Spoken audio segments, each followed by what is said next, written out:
Hi guys, എല്ലാവർക്കും നമസ്കാരമുണ്ട്. നിങ്ങൾ ഈ റോളണ്ട് എമ്മറിഷ് എന്ന് കേട്ടിട്ടുണ്ടോ? ഒരു സംവിധായകനാണ്. പേര് കേട്ടിട്ടില്ലെങ്കിലും ഇയാളുടെ ചില സിനിമകളൊക്കെ നിങ്ങൾ കണ്ടിട്ടുണ്ടാവും. 2012, അതുപോലെ ഡേ ആഫ്റ്റർ ടുമാറോ, ഇങ്ങനെയുള്ള കുറച്ചധികം സിനിമകൾ ഇയാൾ ഡയറക്ട് ചെയ്തിട്ടുണ്ട്. ദുരന്തങ്ങളുടെ സംവിധായകൻ എന്നാണ് ഇയാൾ അറിയപ്പെടുന്നത്. ആളൊരു ദുരന്തമായതുകൊണ്ടല്ല, ഇയാൾ എടുത്തു വെക്കുന്ന സിനിമകൾ മൊത്തം ദുരന്തങ്ങളുമായിട്ട് റിലേറ്റ് ചെയ്തിട്ടുള്ളതാണ്. ഇദ്ദേഹത്തിൻ്റെതായിട്ട് അവസാനം പുറത്തിറങ്ങിയ സിനിമയാണ് 2022 മൂൺഫോൾ. ഇതിന്റെ പ്ലോട്ട് പറയുകയാണെന്നുണ്ടെങ്കിൽ നമ്മുടെ ചന്ദ്രനുണ്ടല്ലോ, അത് ഭൂമിയിലേക്ക് വന്ന് വീണ് കഴിഞ്ഞാൽ എന്തായിരിക്കും സംഭവിക്കുക, മാത്രമല്ല എന്തുകൊണ്ടാണ് അത് ഭൂമിയിലേക്ക് വന്ന് വീഴുന്നത്, ഇങ്ങനെയുള്ള കാര്യങ്ങളൊക്കെയാണ് ഈ സിനിമയിൽ പറയുന്നത്. അപ്പോൾ എല്ലാവർക്കും വെൽക്കം ബാക്ക് ടു മൂവിഫ്ലിക്സ് മലയാളം.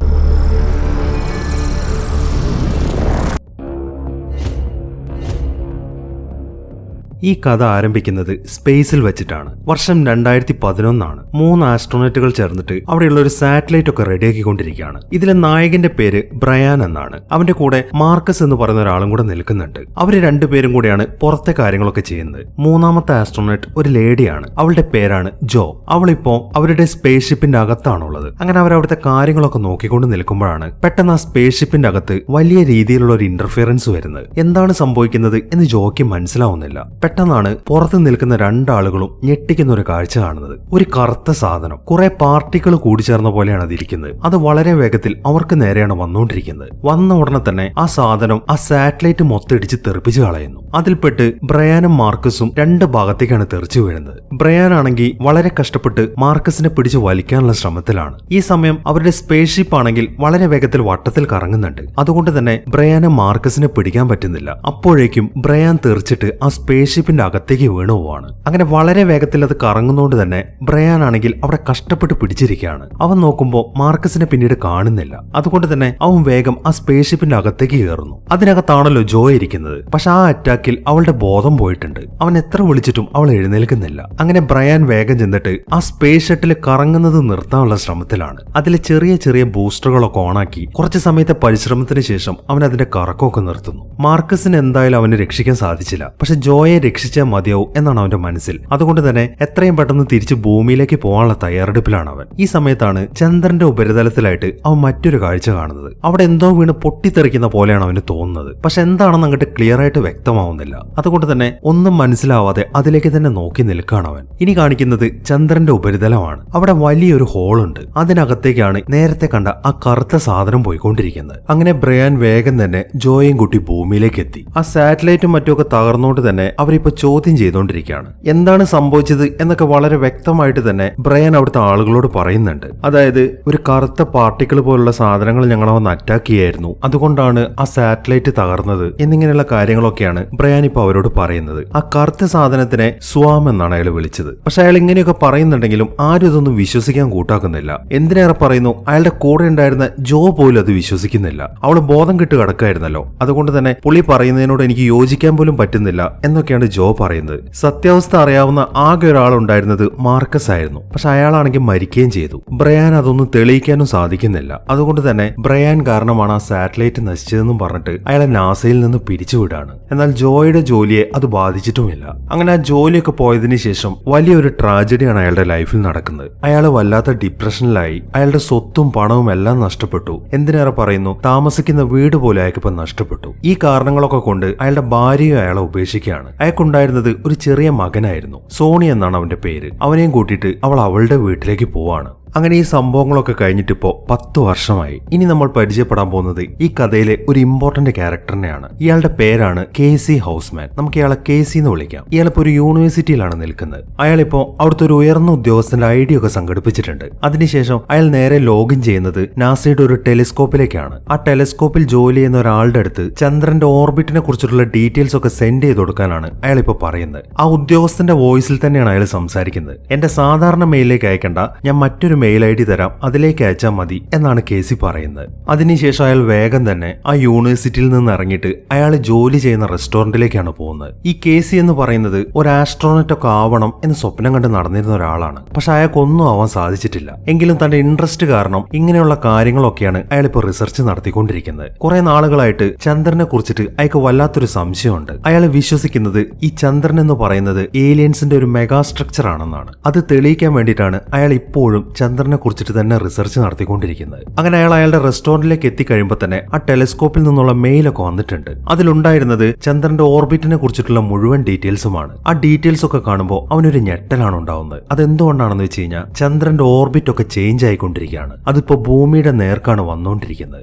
ഈ സംഭവം ഒരു വല്ലാത്ത കണ്ടെത്തലാണ്. അതുകൊണ്ട് തന്നെ അയാൾ നേരെ നാസയിലേക്കാണ് വിളിക്കുന്നത്. പക്ഷെ അയാൾ എത്ര ട്രൈ ചെയ്തിട്ടും നാസയുടെ ഡയറക്ടറുമായിട്ട് അയാൾക്കൊരു കണക്ഷൻ കിട്ടുന്നില്ല. അതുകൊണ്ട് തന്നെ അവനാകെ നിരാശയിൽ നിൽക്കുകയാണ്. ഇനി കാണിക്കുന്നത് ജോയയാണ്. അവൾ ഇപ്പോഴും നാസയിൽ തന്നെയാണ് ജോലി ചെയ്യുന്നത്. രാവിലെ ആയപ്പോ തന്നെ നാസയിൽ നിന്നും അവൾക്ക് അർജന്റ് ആയിട്ടൊരു കോള് വന്നിട്ടുണ്ട്. അതുകൊണ്ട് തന്നെ പെട്ടെന്ന് റെഡിയായിട്ട് നാസയിലേക്ക് പോകാനുള്ള ഒരുക്കത്തിലാണ് അവൾ ഇപ്പൊ താമസിക്കുന്നത് അവളുടെ മകനായ ജിമ്മിയുടെ കൂടെയാണ്. ഏത് സമയം ബിസി ആയതുകൊണ്ട് തന്നെ അവന്റെ കാര്യങ്ങളൊക്കെ നോക്കാൻ വേണ്ടി ഒരായെ അവൾ അവിടെ നിർത്തിയിട്ടുണ്ട്. അവളുടെ പേര് മിഷേൽ എന്നാണ്. അവിടുത്തെ കാര്യങ്ങളൊക്കെ അവളെ ഏൽപ്പിച്ചതിന് ശേഷം ജോ വേഗം തന്നെ നാസയിലേക്ക് പുറപ്പെടുകയാണ്. അങ്ങനെ പെട്ടെന്ന് തന്നെ അവൾ നാസയിലെത്തി. ഈ സമയം അവിടുത്തെ ആളുകളൊക്കെ അവളെയും വെയിറ്റ് ചെയ്തുകൊണ്ട് നിൽക്കുകയാണ്. അതിന്റെ കാരണം മറ്റൊന്നുമല്ല, ചന്ദ്രന്റെ ഓർബിറ്റ് മാറിക്കൊണ്ടിരിക്കുകയാണ് എന്ന കാര്യം അവരും കണ്ടെത്തിയിട്ടുണ്ട്. ആ കാര്യങ്ങളൊക്കെയാണ് അവരിപ്പോ ജോയുടെ അടുത്ത് പറയുന്നത്. ഇതൊന്നും കൂടാതെ മറ്റൊരു കാര്യം കൂടെ അവർ കണ്ടെത്തിയിട്ടുണ്ട്. അതായത് ചന്ദ്രന്റെ ഒരു ക്രേറ്ററിൽ നിന്നും എന്തൊക്കെ ഗ്യാസ് പുറത്തേക്ക് വന്നുകൊണ്ടിരിക്കുകയാണ്. അതിന്റെ ഒരു വിഷ്വല് കൂടെ അവർക്ക് കാണിച്ചു കൊടുക്കുന്നുണ്ട്. ആ കാര്യങ്ങളൊക്കെ കണ്ട് അവളാണെങ്കിൽ ആകെ ഞെട്ടി നിൽക്കുകയാണ്.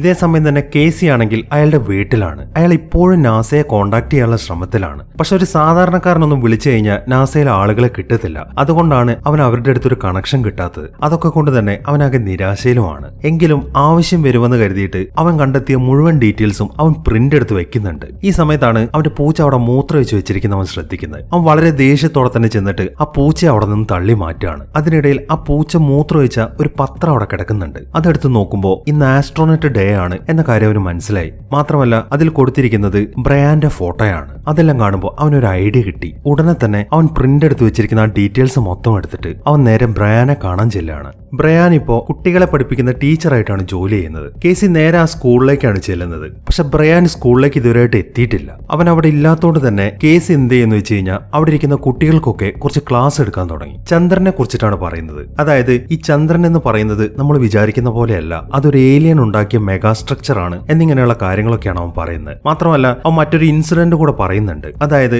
അപ്പോളോ 12 ചന്ദ്രനിൽ നിന്ന് പോരാൻ നേരത്ത് അതിന്റെ ഒരു ഫ്യൂവൽ ടാങ്ക് ചന്ദ്രനിലേക്ക് ഇട്ടിട്ടുണ്ടായിരുന്നു. ആ ഫ്യൂവൽ ടാങ്ക് ചന്ദ്രന്റെ ഉപരിതലത്തിലേക്ക് വീണ ഉടനെ തന്നെ ഒരു വലിയ ശബ്ദമാണ് ഉണ്ടായിരുന്നത്. അതിന്റെ പ്രതിധ്വനി മണിക്കൂറുകളോളം നീണ്ടു നിന്നു. അതിന്റെ കാര്യം എന്താണെന്ന് നിങ്ങൾക്ക് അറിയോ? കാരണം ചന്ദ്രന്റെ ഉൾവശം പൊള്ളയാണ്. അതുകൊണ്ടാണ് ആ ശബ്ദം ഇത്രയും നേരം നീണ്ടു നിന്നത് എന്നിങ്ങനെയുള്ള കാര്യങ്ങളൊക്കെയാണ് അവൻ പറയുന്നത്. കുട്ടികളാണെന്നുണ്ടെങ്കിൽ അതൊക്കെ വളരെ ശ്രദ്ധയോടെ കേട്ടുകൊണ്ടിരിക്കുകയാണ്. ഈ സമയത്താണ് ബ്രയാൻ അങ്ങോട്ട് വരുന്നത്. ബ്രയാനെ കണ്ട ഉടനെ തന്നെ കേസി നേരെ അവന്റെ അടുത്തേക്ക് ചെന്ന് കാര്യങ്ങളൊക്കെ പറയാൻ തുടങ്ങി. ചന്ദ്രന്റെ ഓർബിറ്റ് മാറിക്കൊണ്ടിരിക്കുകയാണ്. അതിപ്പോ ഭൂമിക്ക് നേരെയാണ് വന്നുകൊണ്ടിരിക്കുന്നത്. ഈ കാര്യം ഉടനെ തന്നെ എനിക്ക് നാസയിൽ അറിയിക്കണം. അതിന് നിങ്ങൾ എന്നെ സഹായിക്കാൻ പറ്റുമോ എന്നൊക്കെയാണ് അവൻ ചോദിക്കുന്നത്. പക്ഷെ ബ്രയാൻ അതൊന്നും വിശ്വസിക്കുന്നില്ല. അവൻ എന്തോ ഭ്രാന്ത് പറയാണ് എന്നൊക്കെയാണ് ബ്രയാൻ വിചാരിക്കുന്നത്. അതുകൊണ്ട് തന്നെ അവിടുത്തെ സെക്യൂരിറ്റീസിനെ വിളിച്ചിട്ട് കേസിയെ പുറത്താക്കാനാണ് ബ്രയാൻ പറയുന്നത്. സെക്യൂരിറ്റീസ് ആണെന്നുണ്ടെങ്കിൽ അവനെ പിടിച്ചുകൊണ്ട് അവിടെ നിന്ന് പോവുകയും ചെയ്യുന്നു. ഈ സമയം കേസി ഉച്ചത്തിൽ സംസാരിക്കുന്നുണ്ട്. ഞാൻ പറയുന്നത് സത്യമാണ്, നിങ്ങൾ എന്നെ ഒന്ന് വിശ്വസിക്കുക. വേണമെന്നുണ്ടെങ്കിൽ ഞാൻ കണ്ടെത്തിയ ഡീറ്റെയിൽസ് ഒക്കെ വായിച്ചു നോക്കുന്നു പറഞ്ഞിട്ട് അവൻ പ്രിന്റ് എടുത്ത് വെച്ചിരിക്കുന്ന ആ പേപ്പർ മൊത്തം അവൻ ബ്രയാന്റെ അടുത്തേക്ക് ഇട്ടു കൊടുക്കുന്നു. ബ്രയാൻ ആണെന്നുണ്ടെങ്കിൽ ആ പേപ്പറെല്ലാം പെറുക്കി എടുക്കുന്നുണ്ട്. പക്ഷെ അവൻ അതൊന്നും വായിക്കുന്നൊന്നുമില്ല.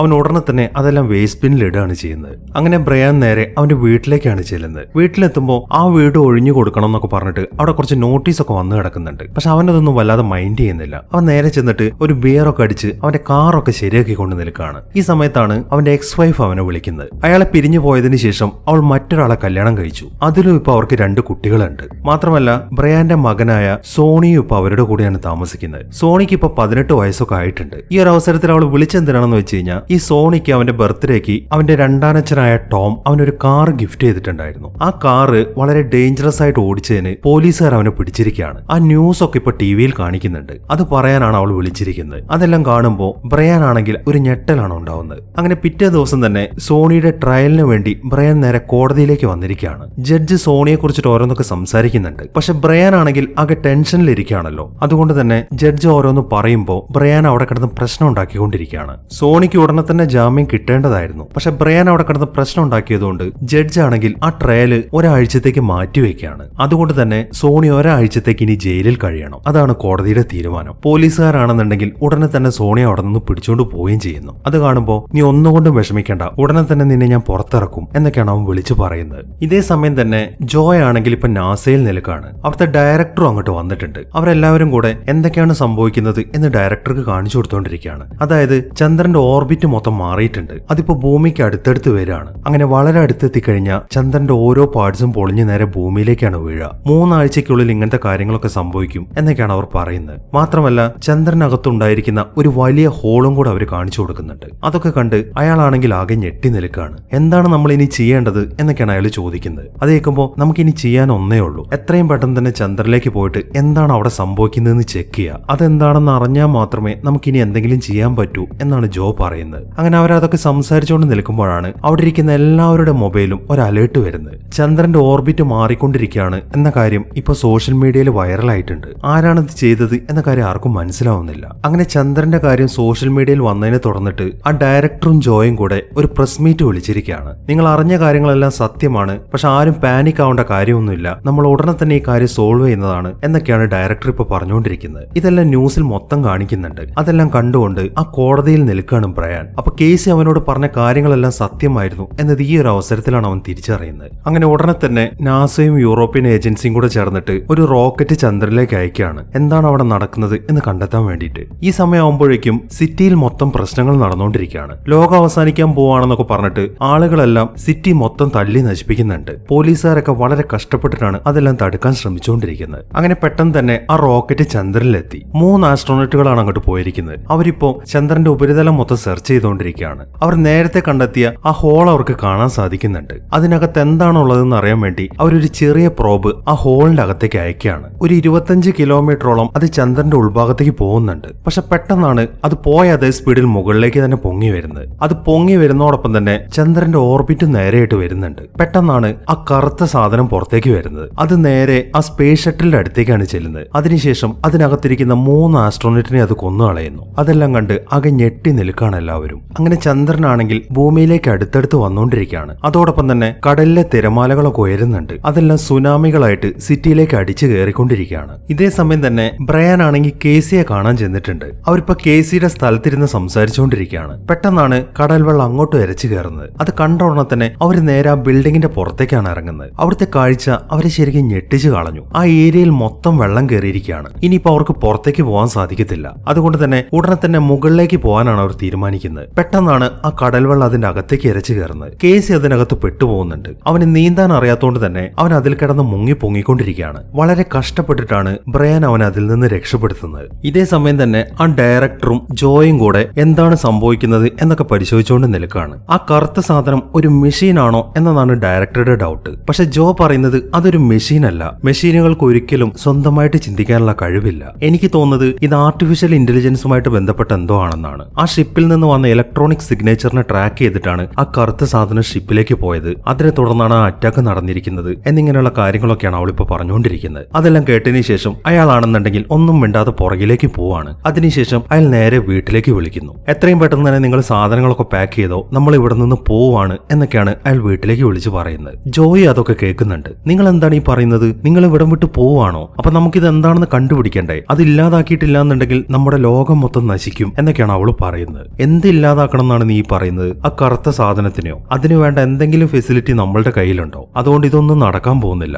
എന്തായാലും എന്റെ ജോലി നീ കുറെ ആഗ്രഹിച്ചതല്ലേ, ഇനി മുതൽ ഇവിടുത്തെ ഡയറക്ടർ സ്ഥാനം നീ നോക്കിക്കോ എന്നും പറഞ്ഞിട്ട് അയാൾ അവിടെ നിന്ന് പോവാണ്. അങ്ങനെ ജോയാണ് ഇനി മുതൽ ഡയറക്ടർ. അതുകൊണ്ട് തന്നെ അവളിപ്പോ പോകുന്നത് നാസയുടെ തന്നെ വളരെ സീക്രട്ട് ആയിട്ടുള്ള ഒരു സ്ഥലത്തേക്കാണ്. ഇവിടെയാണ് പുറം ലോകത്തിന് അറിയാത്ത സ്പേസിനെ കുറിച്ചിട്ടുള്ള എല്ലാ കാര്യങ്ങളും സൂക്ഷിക്കുന്നത്. അവൾ അതിനകത്തേക്ക് ചെന്നിട്ട് അവിടെയുള്ള കാര്യങ്ങളൊക്കെ ചെക്ക് ചെയ്യാൻ തുടങ്ങി. 10 വർഷങ്ങൾക്ക് മുമ്പ് അവളും പ്രയാനും കൂടെ ഒരു സാറ്റലൈറ്റ് നന്നാക്കാൻ പോയിട്ടില്ലായിരുന്നു. അന്നത്തെ ഒരു ഫൂട്ടേജ് ആണ് അവളിപ്പോ കണ്ടുകൊണ്ടിരിക്കുന്നത്. ആ കറുത്ത സാധനത്തിനെ അവൾക്കതിൽ വ്യക്തമായിട്ട് കാണാനും സാധിക്കുന്നുണ്ട്. അപ്പോൾ ഈ കാര്യം അന്നത്തെ ദിവസം നാസ കണ്ടിട്ടുണ്ടായിരുന്നു എന്ന കാര്യമൊക്കെ മനസ്സിലായി. പിന്നെ എന്തിനായിരിക്കും അവരത് ഒളിപ്പിച്ചു വെച്ചത് എന്നതിനെ കുറിച്ചിട്ടാണ് അവളിപ്പോ ചിന്തിച്ചുകൊണ്ടിരിക്കുന്നത്. ഈ സമയത്താണ് ഹോൾഡർമാൻ എന്ന പേരിൽ ഒരാളങ്ങോട്ട് വരുന്നത്. അയാളാണ് ആ സ്ഥാപനത്തിന്റെ ഹെഡ്. എന്തുകൊണ്ടാണ് ഈ കാര്യം നാസ എല്ലാവരിൽ നിന്ന് മറച്ചു വെച്ചത് എന്നാണ് അവൾ അയാളോട് ചോദിക്കുന്നത്. അത് കേൾക്കുമ്പോൾ അയാൾ അതിനെക്കുറിച്ച് എക്സ്പ്ലെയിൻ ചെയ്യാൻ തുടങ്ങി. നീ ഓർക്കുന്നില്ലേ, 1969 ചന്ദ്രനിൽ ആദ്യമായിട്ട് മനുഷ്യർ കാലുകുത്തിയത്. അന്നത്തെ ദിവസം അവരുടെ ആ യാത്ര മൊത്തം ലൈവായിട്ട് എല്ലാ ചാനലിലും കാണിച്ചിട്ടുണ്ടായിരുന്നു. പക്ഷെ 2 മിനിറ്റ് നേരത്തേക്ക് ആ ലൈവ് ഒന്ന് കട്ടായിട്ടുണ്ടായിരുന്നു. അതെന്തോ ഒരു ഡിസ്റ്റർബൻസ് ആയിരുന്നു എന്നാണ് നമ്മൾ ജനങ്ങളോട് പറഞ്ഞത്. പക്ഷെ സത്യം അതല്ല.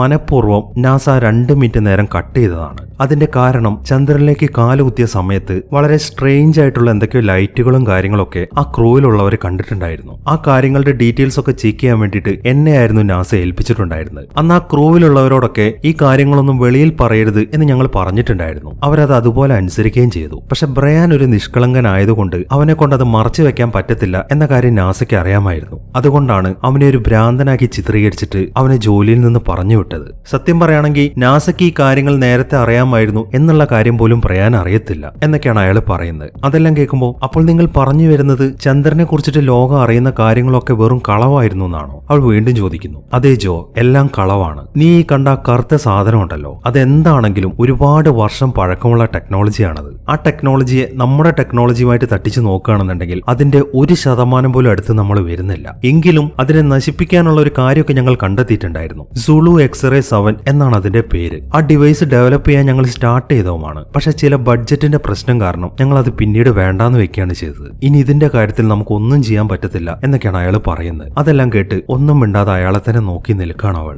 അങ്ങനെ കുറച്ച് സമയങ്ങൾ കഴിഞ്ഞു. മിലിറ്ററിയിലെ ആളുകളൊക്കെ ജോയുമായിട്ട് ഒരു വീഡിയോ കോൺഫറൻസിൽ സംസാരിച്ചുകൊണ്ടിരിക്കുകയാണ്. എന്താണ് ഇനി ചെയ്യുക എന്നതിനെ കുറിച്ചിട്ടാണ് അവർ ചോദിച്ചുകൊണ്ടിരിക്കുന്നത്. അതെല്ലാം കേൾക്കുമ്പോൾ ഞാൻ ഈ കാര്യത്തിൽ ഒരു സൊല്യൂഷൻ കണ്ടെത്തിയിട്ടുണ്ട്, അതിനുള്ള ഒരു പ്രിപ്പറേഷൻ നടന്നുകൊണ്ടിരിക്കുകയാണ്, കുറച്ചുകൂടെ സമയം എനിക്ക് വേണം എന്നൊക്കെയാണ് അവൾ പറയുന്നത്. അതെല്ലാം കേൾക്കുമ്പോൾ സമയം തരാനൊന്നും പറ്റത്തില്ല, ലോകം മൊത്തം വെള്ളം കയറി നശിച്ചുകൊണ്ടിരിക്കുകയാണ്, ഇനി എന്തൊക്കെയാണ് സംഭവിക്കാൻ പോകുന്നത് എന്ന് നമുക്ക് ആർക്കും ഒരു ഊഹം പോലുമില്ല, അതുകൊണ്ട് ഈ കാര്യം മിലിറ്ററി കൈകാര്യം ചെയ്തോളാം എന്ന് പറഞ്ഞിട്ട് അവർ ആ മീറ്റിംഗ് പിരിച്ചുവിടാണ്. അങ്ങനെ എല്ലാവരും പോയി കഴിയുമ്പോൾ ജോയുടെ എക്സ് ഹസ്ബൻഡായ ഡഗ് അവളോട് സംസാരിക്കാൻ തുടങ്ങി. ഞങ്ങളുടെ പ്ലാൻ ഒരു ന്യൂക്ലിയർ മിസൈൽ വെച്ചിട്ട് ചന്ദ്രനെ തകർത്ത് കളയാന്നുള്ളതാണ്. അതുകൊണ്ട് തന്നെ നീ ബാക്കിയുള്ളവരുടെ കാര്യമൊക്കെ വിട്ടിട്ട് നമ്മുടെ മകനെ കുറിച്ച് ആലോചിക്കുക, അവനെയും കൂട്ടിയിട്ട് നീ എന്റെ അടുത്തേക്ക് പോരെ, ഞാൻ നിങ്ങളെ സംരക്ഷിച്ചോളാം എന്നൊക്കെയാണ് അയാൾ പറയുന്നത്. അതെല്ലാം കേൾക്കുമ്പോൾ നിങ്ങൾ ആ ന്യൂക്ലിയർ മിസൈൽ വിക്ഷേപിച്ചാലുണ്ടാവുന്ന അവസ്ഥയെക്കുറിച്ച് നിങ്ങൾ ചിന്തിച്ചിട്ടുണ്ടോ? ഇവിടെയുള്ള മുഴുവൻ ആളുകളും മരിക്കും, അതൊരിക്കലും ഞാൻ സമ്മതിച്ചു തരത്തില്ല, എന്റെ രീതിയിൽ ഞാനിത് ശരിയാക്കാൻ പറ്റുമോ നോക്കട്ടെ എന്നാണ് അവൾ മറുപടി പറയുന്നത്. അങ്ങനെ അവള് പോണ്ടാന്ന് തീരുമാനിച്ചെങ്കിലും അവളുടെ മകന്റെ കാര്യത്തിൽ അവൾ അങ്ങനെ ഒരു തീരുമാനം എടുക്കുന്നില്ല.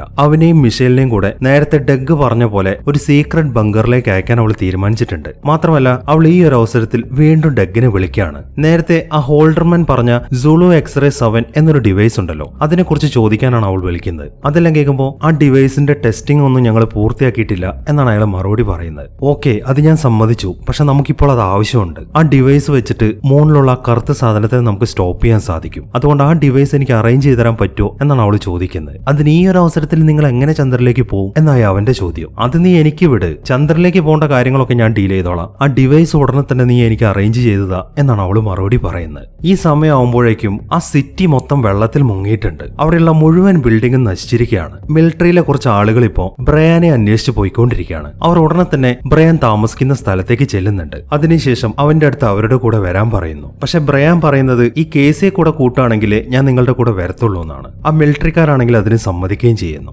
അങ്ങനെ അവർ നേരെ പോകുന്നത് നാസയിലേക്കാണ്. ജോയ് അവിടെ നിൽക്കുന്നുണ്ട്. ഈ ഒരു അവസരത്തിൽ ബ്രയാൻ കേസി അവർക്ക് പരിചയപ്പെടുത്തി കൊടുക്കുകയാണ്. നിങ്ങൾ കണ്ടുപിടിക്കുന്നതിന് മുമ്പേ ചന്ദ്രൻ അതിന്റെ ഓർബിറ്റിൽ നിന്ന് മാറുകയാണ് എന്ന കാര്യങ്ങളൊക്കെ ഇവൻ കണ്ടുപിടിച്ചിട്ടുണ്ടായിരുന്നു. മാത്രമല്ല ആ കാര്യങ്ങളൊക്കെ സോഷ്യൽ മീഡിയയിൽ സ്പ്രെഡ് ചെയ്ത ഇവനാണ് എന്നൊക്കെ പറഞ്ഞിട്ടാണ് അവൻ കേസി അവർക്ക് പരിചയപ്പെടുത്തി കൊടുക്കുന്നത്. അതെല്ലാം കേൾക്കുമ്പോൾ അവർക്ക് ശരിക്കും അത്ഭുതമായി. അങ്ങനെ അവൾ അവരെയും കൊണ്ട് പോകുന്നത് നാസയുടെ ഒരു റൂമിന്റെ അകത്തേക്കാണ്. അതിനുശേഷം അവർ കണ്ടുപിടിച്ച കാര്യങ്ങളൊക്കെ അവർക്ക് കാണിച്ചു കൊടുക്കുന്നു. അതായത് ചന്ദ്രനിൽ ഒരു വലിയ ഹോളുണ്ട്, അതിന്റെ ഉള്ളിലേക്ക് 25 കിലോമീറ്ററോളം ഞങ്ങൾ പോയതാണ്. പക്ഷെ പെട്ടെന്നാണ് അതിൽ നിന്നൊരു കറുത്ത സാധനം പുറത്തേക്ക് വന്നിട്ട് നമ്മുടെ ആ ഷട്ടിലിനെ അറ്റാക്ക് ചെയ്യുന്നതും അതിലുള്ള 3 ആളുകൾ കൊല്ലപ്പെടുന്നു. ആ കറുത്ത സാധനത്തിന് നീ ഇതിനു മുമ്പ് കണ്ടതാണ് എന്ന് അന്ന് പറഞ്ഞപ്പോൾ എനിക്കത് വിശ്വാസമായില്ല. പക്ഷെ അന്ന് നിന്റെ ക്യാമറയിൽ പതിഞ്ഞ ഫൂട്ടേജ് ഞാൻ കുറച്ചു മുമ്പ് കണ്ടിട്ടുണ്ടായിരുന്നു. ആ കറുത്ത സാധനം ചന്ദ്രന്റെ അകത്തു നിന്ന് പുറത്തേക്ക് വന്നപ്പോൾ ചന്ദ്രൻ പഴയതുപോലെ തന്നെ അതിന്റെ ഓർബിറ്റിലേക്ക് തിരിച്ചു പോകാൻ തുടങ്ങിയതാണ്. പക്ഷെ അത് വീണ്ടും ചന്ദ്രന്റെ അകത്തേക്ക് തന്നെ പോയപ്പോൾ ചന്ദ്രൻ വീണ്ടും ഇപ്പോഴത്തെ അവസ്ഥയിലേക്കായി. ഇപ്പോൾ നമുക്ക് ചെയ്യാൻ പറ്റുന്നത് ഒരൊറ്റ കാര്യമേ ഉള്ളൂ, ആ കറുത്ത സാധനം എന്താണോ അതിനെ നശിപ്പിച്ചു കളയുക. അതിനുള്ള മുഴുവൻ സന്നാഹങ്ങളും നമ്മുടെ കയ്യിലുണ്ട്. പക്ഷെ പ്രശ്നം എന്താണെന്ന് വെച്ച് കഴിഞ്ഞാൽ നമ്മുടെ ഇലക്ട്രോണിക് ഡിവൈസുകളൊക്കെയാണ് ആ കറുത്ത സാധനത്തിനെ അട്രാക്ട് ചെയ്യുന്നത്. അതുകൊണ്ട് തന്നെ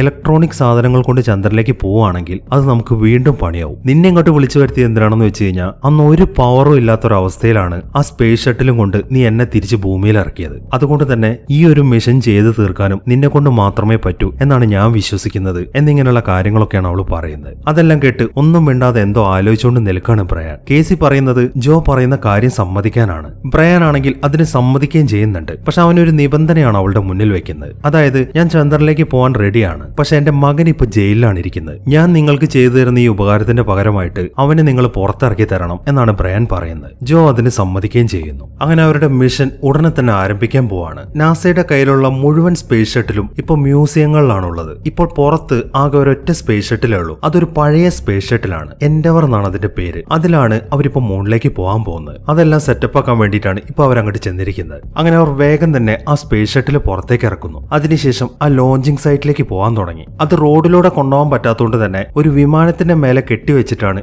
അതിപ്പോ ആ ലോഞ്ചിങ് സൈറ്റിലേക്ക് പോയിക്കൊണ്ടിരിക്കുന്നത്. അങ്ങനെ പെട്ടെന്ന് തന്നെ അവർ ആ റോക്കറ്റ് ഒക്കെ സെറ്റ് ചെയ്യുന്നു. ഈ സമയമാകുമ്പോഴേക്കും മിലിറ്ററിയിലെ ആളുകളൊക്കെ അങ്ങോട്ട് വന്നിട്ടുണ്ട്. ആ സൂളോ എക്സ്റേ 7 എന്ന് പറയുന്ന ഡിവൈസ് അവരിപ്പോ അങ്ങോട്ട് കൊണ്ടുവന്നിരിക്കുകയാണ്. അത് ബ്രയാന്റെ അടുത്തേക്ക് കൊടുത്തതിന് ശേഷം എങ്ങനെയാണ് അത് ഓപ്പറേറ്റ് ചെയ്യേണ്ടത് എന്ന കാര്യങ്ങളൊക്കെ ആ മിലിറ്ററിക്കാർ അവനിപ്പോ പഠിപ്പിച്ചു കൊടുത്തുകൊണ്ടിരിക്കുകയാണ്. അങ്ങനെ അവർ പോകാനുള്ള മുഴുവൻ കാര്യങ്ങളും സെറ്റ് ചെയ്തുകൊണ്ടിരിക്കുകയാണ്. പൈലറ്റ് ആയിട്ട് പോകുന്നത് ബ്രയാനാണ്. അവന്റെ കൂടെ മറ്റ് 2 ആസ്ട്രോണറ്റുകളും കൂടെ ഉണ്ട്. അവിടുത്തെ കാര്യങ്ങളൊക്കെ നോക്കിക്കൊണ്ട് നിൽക്കുമ്പോഴാണ് പെട്ടെന്ന് അവർ തീരെ പ്രതീക്ഷിക്കാത്തൊരു കാര്യം നടക്കുന്നത്. അതായത് ഭൂമി കുലുക്കം. അവിടെ മൊത്തം ഇടിഞ്ഞു പൊളിഞ്ഞു വീണുകൊണ്ടിരിക്കുകയാണ്. മാത്രമല്ല അവരുടെ സ്പേസ് ഷട്ടിലിന് ഒരു പണിയും കിട്ടിയിട്ടുണ്ട്. അതിന്റെ ഒരു എഞ്ചിൻ അടിച്ചുപോയി. അതുകൊണ്ട് തന്നെ ഇനി അവരുടെ ആ ലോഞ്ച് നടക്കത്തില്ല. എല്ലാവരും ആകെ നിരാശയിലാണ്. അവിടെ ഇത്രയും പ്രശ്നങ്ങൾ നടക്കുന്നതുകൊണ്ട് തന്നെ ജോ ആണെങ്കിൽ അവിടെ ജോലി ചെയ്യുന്ന എല്ലാവരോടും സംസാരിക്കാൻ തുടങ്ങി. അവൾ പറയുന്നത് എന്താണെന്ന് വെച്ച് കഴിഞ്ഞാൽ, നിങ്ങൾ എല്ലാവരും ഞങ്ങൾക്ക് വേണ്ടി ചെയ്ത സഹായത്തിനൊക്കെ നന്ദിയുണ്ട്. ഇനി ഇവിടെ ആരും നിൽക്കരുത്. ഇതിൽ നിന്നൊക്കെ അതിജീവിക്കാൻ പറ്റുന്ന ഒരു സീക്രട്ട് ബങ്കർ ഉണ്ടാക്കിയിട്ടുണ്ട്. നിങ്ങൾ എല്ലാവരും എത്രയും പെട്ടെന്ന് അങ്ങോട്ട് പിരിഞ്ഞു പോകേണ്ടതാണ് എന്നൊക്കെയാണ് അവൾ ഇപ്പൊ എല്ലാവരോടും പറഞ്ഞുകൊണ്ടിരിക്കുന്നത്. അതിനെ തുടർന്നിട്ട്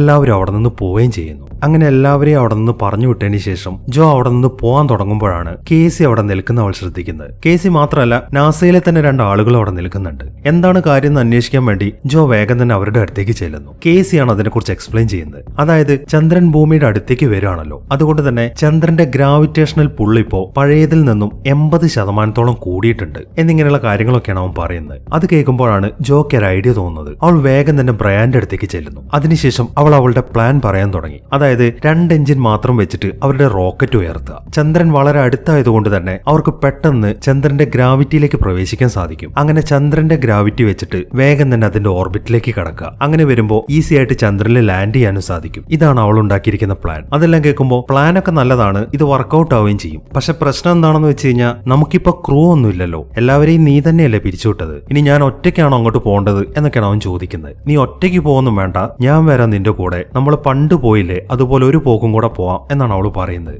ഓക്കെ, പക്ഷെ എഞ്ചിനീയർ ആയിട്ട് ആരെ കൊണ്ടുപോകും? അതിനൊരാള് വേണല്ലോ എന്നായി ബ്രയാന്റെ അടുത്ത ചോദ്യം. അതിനല്ലേ ഈ കേസി നിൽക്കുന്നത്? ഇവന്റെ വിവരമൊന്നും ഈ നാസയിൽ ജോലി ചെയ്യുന്ന ആർക്കും ഇല്ല. അതുകൊണ്ട് ഫ്ലൈറ്റ് എഞ്ചിനീയർ ആയിട്ട് ഇവൻ വരട്ടെ എന്നാണ് ജോ മറുപടി പറയുന്നത്. കേസിക്കാണെങ്കിൽ അത് കേട്ടിട്ട് അത്ഭുതമാണ് തോന്നുന്നത്. ഒരുപാട് കാലമായിട്ട് അവൻ ആസ്ട്രോണറ്റ് ആവാൻ കൊതിച്ച ആളാണ്. പക്ഷെ അവന്റെ ആ ആഗ്രഹം നടന്നിട്ടില്ലായിരുന്നു. എന്നാൽ ഈ ഒരു അവസരത്തിൽ അവന്റെ ആ ആഗ്രഹവും സാധിക്കുകയാണ്. അതുകൊണ്ട് തന്നെ അവൻ വരാമെന്ന് സമ്മതിക്കുകയും ചെയ്യുന്നു. ഈ സമയം തന്നെ ബ്രയാന്റെ മകനായ സോണിയും അതുപോലെ ജോയുടെ മകനായ ജിമ്മി അവിടെ നിൽക്കുന്നുണ്ട്. ജിമ്മിയെ സോണിയുടെ കയ്യിലാണ് അവരെ ഏൽപ്പിക്കുന്നത്. എത്രയും പെട്ടെന്ന് തന്നെ ആ ബങ്കറിലേക്ക് പോകാനാണ് ജോ അവരുടെ അടുത്ത് പറയുന്നത്. അങ്ങനെ അവരവിടെ നിന്ന് പറഞ്ഞു വിട്ടതിന് ശേഷം അവർ ഉടനെ തന്നെ ആ ലോഞ്ചിങ് പരിപാടി ആരംഭിക്കുകയാണ്. പക്ഷെ പെട്ടെന്നാണ് അവർക്ക് മറ്റൊരു പണി കിട്ടുന്നത്. ചന്ദ്രന്റെ ഗ്രാവിറ്റി കൂടിക്കൊണ്ടിരിക്കുകയാണല്ലോ, അതുകൊണ്ട് തന്നെ കടൽ വെള്ളം മൊത്തം അത് വലിച്ചെടുത്തുകൊണ്ടിരിക്കുകയാണ്. ഉടനെ തന്നെ ആ റോക്കറ്റ് ലോഞ്ച് ചെയ്തിട്ടില്ല എന്നുണ്ടെങ്കിൽ അവർക്ക് അവിടെ നിന്ന് പോകാൻ പറ്റത്തില്ല. അതുകൊണ്ട് തന്നെ അവർ പെട്ടെന്ന് തന്നെ ആ ലോഞ്ചിങ് ഒക്കെ ആരംഭിക്കുകയാണ്. അങ്ങനെ ആ റോക്കറ്റ് ഉയർന്നു പൊങ്ങാൻ തുടങ്ങി. ആ കടൽ വെള്ളം മൊത്തം ആ റോക്കറ്റിന്റെ മുകളിലേക്ക് വീഴുന്നുണ്ടെങ്കിലും അത് പൂർണ്ണമായിട്ട് റോക്കറ്റിനെ മുക്കുന്നതിന് മുമ്പ് തന്നെ റോക്കറ്റ് പെട്ടെന്ന് മുകളിലേക്ക് കുതിക്കുകയാണ്. അങ്ങനെ വളരെ കഷ്ടപ്പെട്ട്